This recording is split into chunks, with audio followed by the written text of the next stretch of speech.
आप सबको जय मसीह की।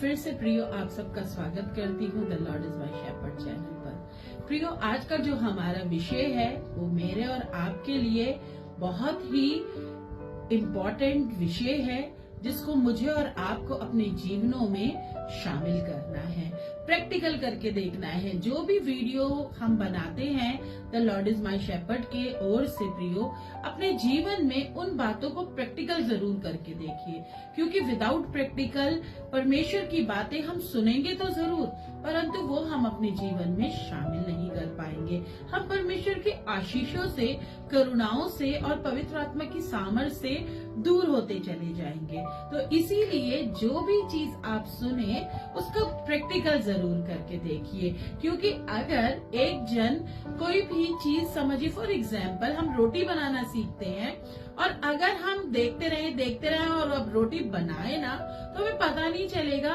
कि किस प्रकार से आटा गूंदा जाता है, कितनी क्वांटिटी में उसमें नमक चाहिए, आटा चाहिए, पानी चाहिए और किस प्रकार से वो रोटी गोल होगी। तो इसी तरीके से प्रियो प्रैक्टिकल जरूर करें इन्हें अपने जीवन में, तो परमेश्वर की आशीषें आपके और मेरे साथ भरपूर मात्रा में हमेशा बनी रहेगी। तो आज का जो हमारा टॉपिक है वो है खुद को आत्मनियंत्रण करना सीखें। बहुत इम्पोर्टेंट बात है, बहुत प्रैक्टिकली बात है कि मेरे को और आपको अपने आप को कैसे आत्मनियंत्रण करना है, बहुत जरूरी है प्रियो। बाइबल क्या कहती है इस विषय में, आज हम बाइबल की ओर से सीखेंगे कि क्या क्या चीजें, कैसे हम अपने आप को आत्मनियंत्रण करें और इसके क्या फायदे और क्या नुकसान है हमारे जीवन में। कुलुस्सियों 3:2 कहती है, पृथ्वी पर की नहीं परंतु स्वर्गीय वस्तुओं पर ध्यान लगाओ। हम क्या करते हैं, हम मनुष्य होके स्वर्ग के और वस्तुओं पे नहीं परंतु पृथ्वी की वस्तुओं पे ध्यान लगाते हैं कि मेरे पास ये है या नहीं है, ऐसा हो रहा है या नहीं हो रहा है। हर कार्य हम अपने जीवन में जो कर रहे हैं वो हम क्या कर रहे हैं, पृथ्वी के लिए कर रहे हैं। स्वर्ग के लिए तो अभी तक मैंने और आपने कुछ करना शुरू भी नहीं किया है।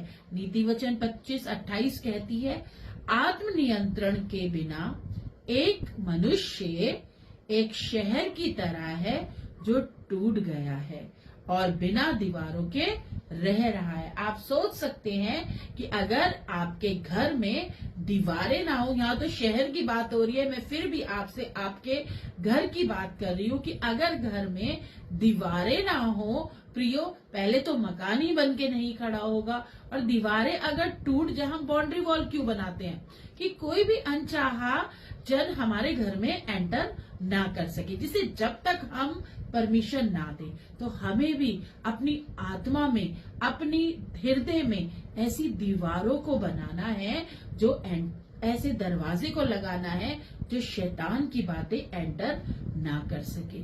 क्योंकि प्रियो आत्मिक बातें और शैतानी बातों में बहुत अंतर है, दोनों एक दूसरे के जस्ट विपरीत है।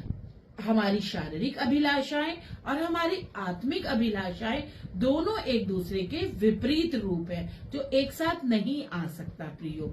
आप देखेंगे अगर चुंबक का नॉर्थ पोल और साउथ पोल करेंगे तो वो एक दूसरे से कनेक्ट हो जाएंगे, परंतु अगर नॉर्थ नॉर्थ करेंगे तो वो क्या होगा, आप चुंबक को पास लाएंगे, वो भागेगा दूर दूर। ऐसे ही हमारे हृदय में, हमारी आत्मा में प्रियो आत्मिक फल और शारीरिक फल है। प्रियो आत्मनियंत्रण की कमी एक मूर्ख की निशानी है। अगर हमारे अंदर हमारी आत्मनियंत्रण करने की शक्ति नहीं है, हम नहीं सीखते, तो वो एक सीधे सीधे मूर्खता की निशानी है। बिना, अभी हमने पढ़ा कि अगर हमारे अंदर आत्मनियंत्रण नहीं है तो वो शहर वैसा है जहाँ पे दीवारें नहीं है, बॉर्डर खुले हुए हैं। बॉर्डर्स पे भी आपने देखा होगा कि दीवारें बना दी जाती है कि कोई भी दुश्मन एंटर ना कर सके। तो यही हुआ, दुश्मनों के खिलाफ बचाव के किसी भी प्रकार का साधन हमने नहीं कर रखा है। हमने अपने हृदय के विचारों को और अपने शरीर के लिए कोई भी शैतान से बचने का प्रयोजन नहीं कर रखा है। गलतियों 5, 22 और 24, 22 से 24 में देखेंगे प्रियो, वहां लिखा है, पर आत्मा का फल प्रेम, आनंद, मेल, धीरज, कृपा, भलाई, विश्वास, नम्रता और संयम है। और उसी रूप में अगर हम पढ़ते हैं प्रियो गलतियों 5 उसकी 17वीं आयत, क्योंकि शरीर भौतिक अभिलाषाएं पवित्र आत्मा की अभिलाषाओं के और पवित्र आत्मा की अभिलाषाएं शारीरिक भौतिक अभिलाषाओं के विपरीत हैं। इनका आपस में विरोध है प्रियो। इसलिए तो जो तुम करना चाहते हो वह कर नहीं सकते, किंतु यदि तुम पवित्र आत्मा के अनुशासन में चलते हो तो फिर व्यवस्था के विधान के अधीन नहीं रहते।